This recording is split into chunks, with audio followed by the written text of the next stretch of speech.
Kecelakaan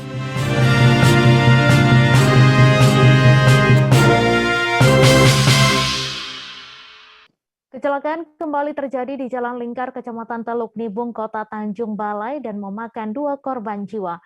Kecelakaan tersebut diduga akibat aksi balap liar yang dilakukan oleh muda-mudi saat melakukan asmara subuh selesai sahur.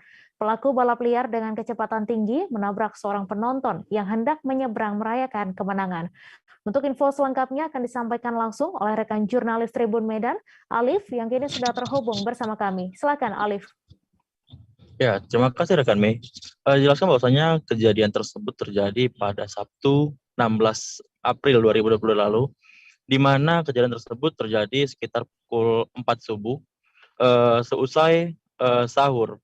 Nah, saat itu pihak kepolisian, saya coba konfirmasi, mengaku tidak mengetahui hal tersebut.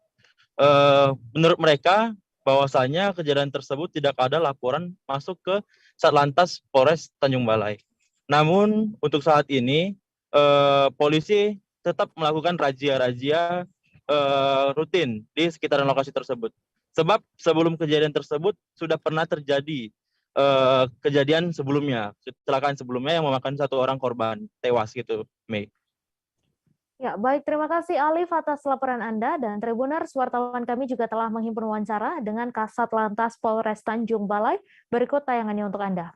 Baik, jadi setelah kita lakukan pengecekan TKP dan TKP kita olah dan berdasarkan keterangan daripada masyarakat di sekitar kejadian, bahwasanya jenis sepeda motor datang dari arah Situlang Rasu menuju Teluk Nibung.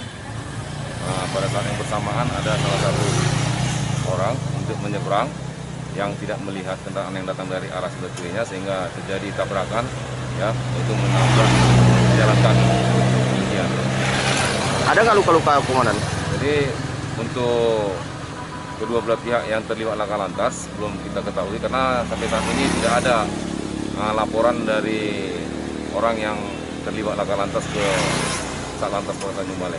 Apa sikap Komandan sendiri terkait maraknya balap liar yang ada di Tengok?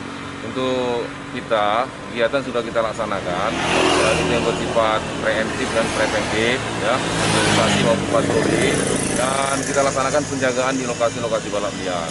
Ya, kita lakukan sampai menjelang azan subuh. Namun mereka-mereka ini selalu mengintip kita ketika kita kembali ke kantor pada saat kemarin itu mau menjelang berbuka puasa, anggota yang melakukan patroli dan penjagaan di lokasi balapan liar, mereka langsung melakukan aksinya. Terima kasih sudah nonton. Jangan lupa like, subscribe, dan share ya.